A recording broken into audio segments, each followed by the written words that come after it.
Sono trascorsi già 2 anni da quel drammatico 12 novembre 2019, in cui in poche ore la basilica invecchiò di colpo di 100 anni, a causa dell'alta marea che con la sua salsedine provocò danni irreparabili ai marmi e ai tesori di San Marco. La basilica però oggi non è ancora al sicuro. I lavori per la realizzazione di barriere provvisorie temporanee e rimovibili sono iniziati solo da poche settimane, ma già da lunedì potrebbero subire ulteriori rallentamenti oppure addirittura rischiare di fermarsi per ritardi da parte del provveditorato nei pagamenti alle imprese che lavorano al cantiere. Le opere che fortunatamente e positivamente sono state avviate per mettere la Basilica in sicurezza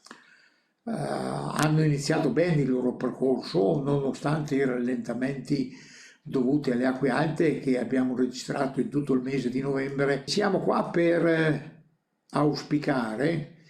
che le opere non si fermino.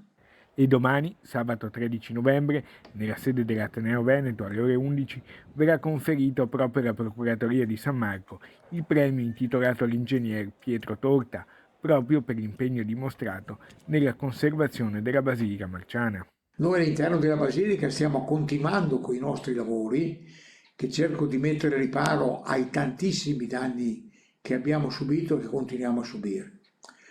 Però se non riusciamo a chiudere questa partita velocemente e nel contempo a far partire la messa in sicurezza di tutta l'insula marciana,